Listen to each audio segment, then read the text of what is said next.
Hi folks, we're going to take a look at page 39, number 14. So here they're giving us the equation of this quadratic function, and they want us to find the values of a, b, and c.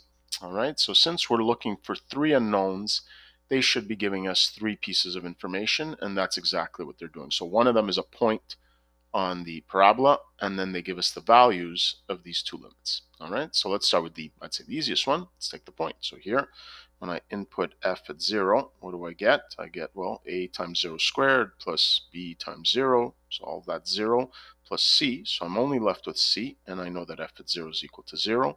So there we go. We already found one of our values. All right, so now we're still looking for a and b.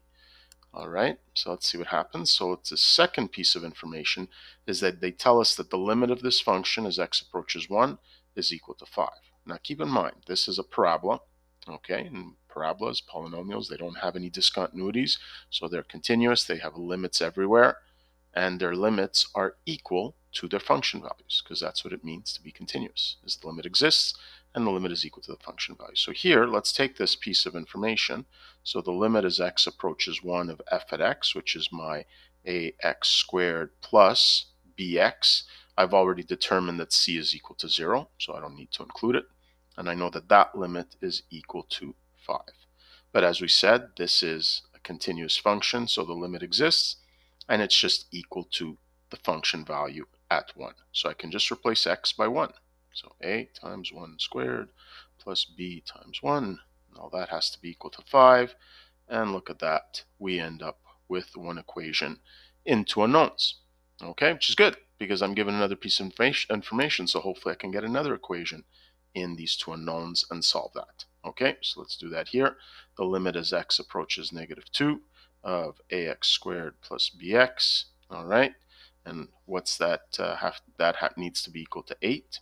And now let me evaluate this limit. Again, I can just input the x value because I know this is a continuous function. So this is a times -2 squared plus b times -2 equal to 8. So what do we have? This is going to be positive 4a, and then this is going to be minus 2b is equal to 8. And in fact, I can simplify my life here by just dividing everything by 2. So this is going to be 2a, minus b is equal to 4. So there's my first equation. There's my second equation. Let me put number 2 below number 1. So what do we have? We have 2a minus b is equal to 4. And now I'm going to add the two equations to eliminate the b's.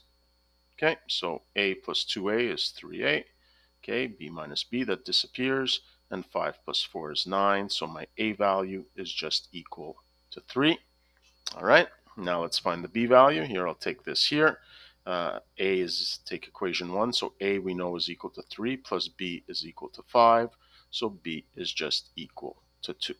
So it turns out that my function f at x is just given by 3x squared plus 2x. All right, so just to recap, we were looking for three pieces of information, three unknown coefficients in this function. So that's why we needed to receive three pieces of information. One I was able to just determine easily because it's just the y-intercept. And the other two I was able to create equations by evaluating these limits and knowing what their values were. System of equation all gets done. All right, that's it for this one.